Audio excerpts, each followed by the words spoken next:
You've heard me mention this word operational effectiveness a few times, and Porter really digs into this concept.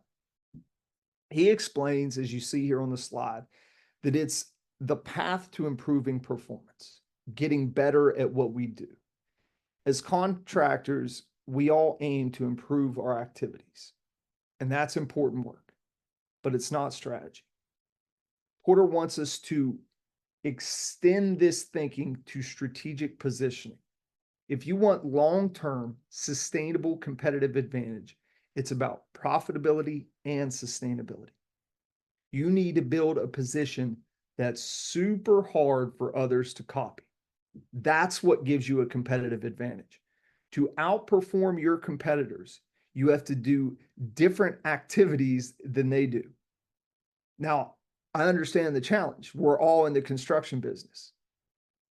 But how can you do the same or similar activities differently? How can you become unique? How can you use BIM, prefab, offsite construction, lean practices, and many other tools to create a competitive advantage? This distinction is crucial. Don't think that operational effectiveness isn't important. That's not what I'm saying. That's not what Porter is saying. His point again is that operational effectiveness alone isn't enough for strategic position.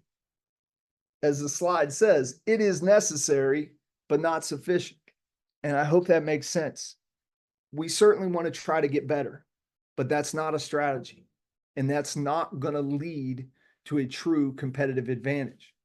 The reason for this is when we look at this curve comparing cost and value as we benchmark and improve our operational effectiveness, the productivity frontier shifts.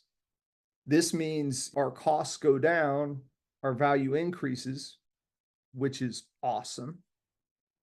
However, the challenge is that everyone sees that they just lost a job to Union Electric because they were using prefab or BIM or offsite construction. So they decide we need to do that too.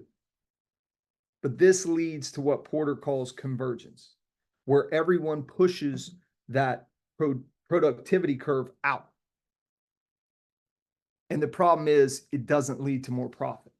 You know, I call it the Walmart effect. You know, Josh Bone from Electri just pointed out last month that we're doing more top line revenue than ever before, but our profitability in many cases has gone down over the past 5 years. In your business, this looks like more competitors vying for projects at lower and lower costs. While it may feel like a win in the short term, we end up with this market convergence. So strategy is about finding a strategic position where you can avoid this convergence.